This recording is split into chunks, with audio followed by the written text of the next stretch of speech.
អ្នកដែលលើសសម្ពាធឈាមណាបើសិនបើមានកត្តាទាំងអស់នេះគួរតែប្រឈប់ជាបន្ទាន់គាត់នឹងអាចមានឱកាសខ្លាំងមែនទែននឹងដាច់សរសៃឈាមខួរក្បាលថ្ងៃក្រោយ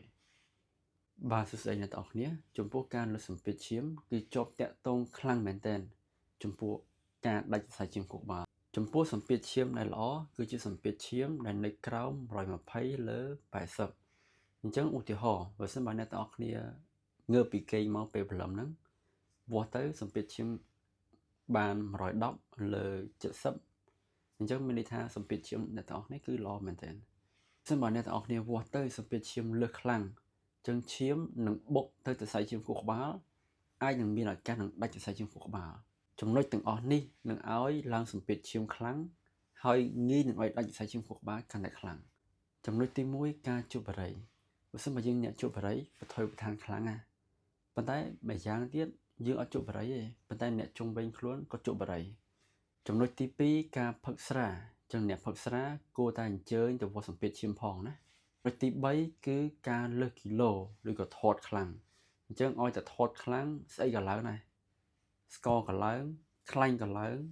សម្ពាធឈាមក៏ឡើងដែរ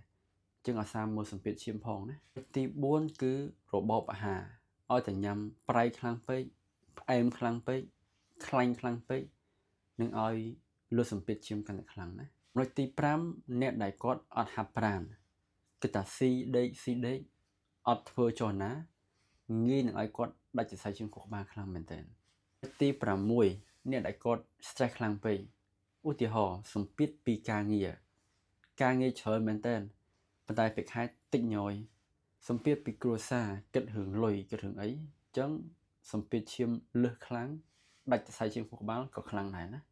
អញ្ចឹងបើបងប្អូនមានបញ្ហាលើសសម្ពាធឈាមកុំទុកយូរទៅប្រឹក្សាយោបល់ជាមួយគ្រូពេទ្យឯកទេសទៅ